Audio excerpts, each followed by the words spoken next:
Hi friends, welcome to Cookie Cooker Line. So இப்போ பார்க்க போகிற ரெசிபி உடுமலைப்பேட்டை ஸ்பெஷல் அடை செட் எப்படி செய்யலாம் அப்படின்றத பார்க்கலாம் வாங்க.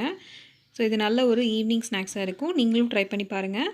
அதுக்கு முன்னாடி நம்மளோட சேனலை இன்னும் நீங்கள் சப்ஸ்கிரைப் பண்ணலை அப்படின்னா சப்ஸ்கிரைப் பண்ணிக்கோங்க. பக்கத்தில் இருக்கிற நோட்டிஃபிகேஷன் பெல் ஐக்கானையும் ப்ரெஸ் பண்ணிக்கோங்க. So first green chutney and onion chutney எப்படி செய்யலாம் அப்படின்றத ஃபஸ்ட்டு பார்க்கலாம். ஸோ அதுக்கு மிக்ஸி ஜாரில் 1 இன்ச் நான் வந்து புளி எடுத்திருக்கேன். அதில் 3 டேபிள் ஸ்பூன் கொத்தமல்லி தழை வந்து சேர்த்திருக்கேன். அதில் 1 டேபிள் ஸ்பூன் புதினா வந்து சேர்த்திருக்கேன். அதில் காரத்துக்கு 2 பச்சை மிளகா வந்து ஆட் பண்ணியிருக்கேன். ஸோ இது கூட பொட்டுக்கடலை வந்து 1 டேபிள் ஸ்பூன் போட்டு நல்லா ஃபைனாக அரைச்சிக்கோங்க. ஸோ இப்போ இதில் தேவையான அளவு ஒரு 1/4 ஸ்பூன் வந்து சால்ட் ஆட் பண்ணி நல்லா அரைச்சிக்கலாம். ஸோ ஆனியன் சட்னிக்கு ஒரு கடாயில் 1 டீஸ்பூன் வந்து ஆயில் போட்டு அதில் 10 சின்ன வெங்காயம் நல்லா வதக்கிக்கலாம். அதோட கலர் வந்து நல்லா சேஞ்ச் ஆகணும். அந்தளவுக்கு நல்லா வதக்கிக்கோங்க. அடுப்பு நல்லா மீடியம் ஃப்ளேம்லேயே வச்சுக்கோங்க. வச்சுட்டு நல்லா வதக்கிக்கோங்க.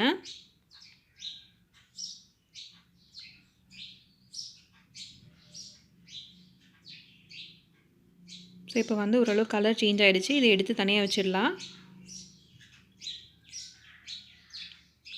இதுலேயே வந்து ஒரு பெரிய தக்காளி வந்து நான் ஆட் பண்ணியிருக்கேன். அதையும் போட்டு நல்லா வதக்கிக்கோங்க. அது நல்லா மேஷ் ஆகணும். இது கூட வந்து 4 வரமிளகாய் வந்து ஆட் பண்ணியிருக்கேன். உங்களோட காரத்துக்கு தகுந்த அளவுக்கு நீங்கள் ஆட் பண்ணிக்கோங்க. இதில் சால்ட் வந்து ஒரு 1/2 டீஸ்பூன் வந்து ஆட் பண்ணிக்கலாம். இதில் வந்து புளிப்புக்காக ஒரு இன்ச் அளவுக்கு புளி வந்து ஆட் பண்ணியிருக்கேன்.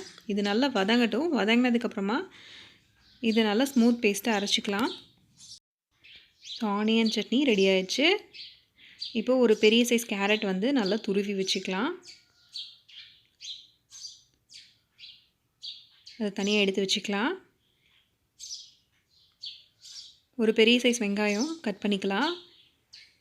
ஸோ இதில் இந்த ஒயிட்டாக இருக்கல இந்த பார்ட் வந்து கட் பண்ணி அதை எடுத்துக்கோங்க. அது வேண்டாம். இப்போ இது நல்லா ஃபைனாக கட் பண்ணி எடுத்துக்கலாம்.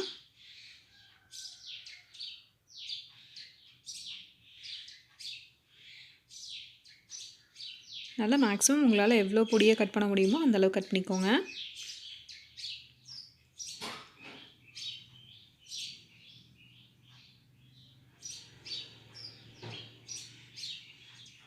ஸோ இப்போ கேரட் அண்ட் ஆனியனை வந்து கட் பண்ணியாச்சு. ஸோ இந்த அடை செட் எப்படி செய்யலாம் அப்படின்றத பார்க்கலாம். ஸோ அதுக்கு வேணுங்கிறது முதல்ல காய்கறியெல்லாம் வெட்டியாச்சு. சட்னி வந்து 2 சட்னியும் ரெடி பண்ணியாச்சு. இது க்ரீன் சட்னி.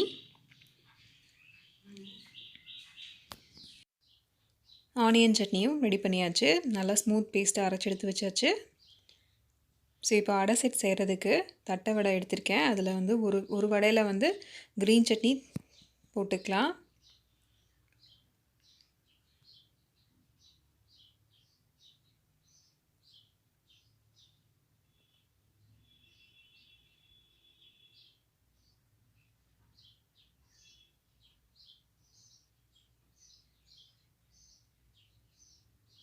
உங்களோட காரத்துக்கு தகுந்த மாதிரி நீங்கள் வந்து மிளகாயெல்லாம் ஆட் பண்ணிக்கோங்க. ஸோ இது ஒரு நல்ல ஈவினிங் டைம் ஸ்நாக்ஸாக இருக்கும். ஸோ இப்போ ஒரு வடையில் வந்து க்ரீன் சட்னி போட்டாச்சு. இப்போ இன்னொன்றில் வந்து ஆனியன் சட்னி வந்து போட்டுக்கலாம்.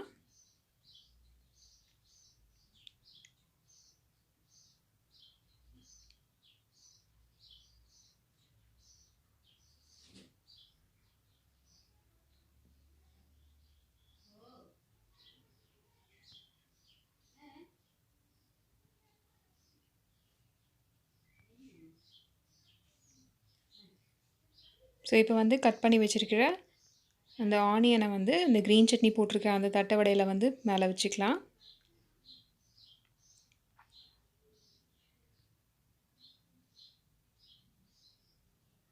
வெஜிடபிள்ஸ் வந்து பார்த்திங்கன்னா உங்களுக்கு கேரட் போட்டிருக்கேன்.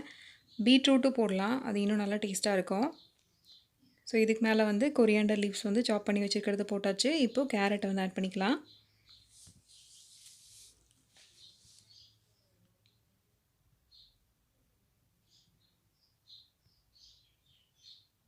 ஸோ இது ஒரு நல்ல ஈவினிங் டைம் ஸ்நாக்ஸு.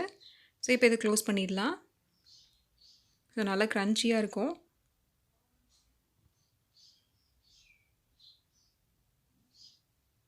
இந்த மாதிரி நிறைய வீடியோஸ்க்கு நம்மளோட சேனலை சப்ஸ்கிரைப் பண்ணிக்கோங்க.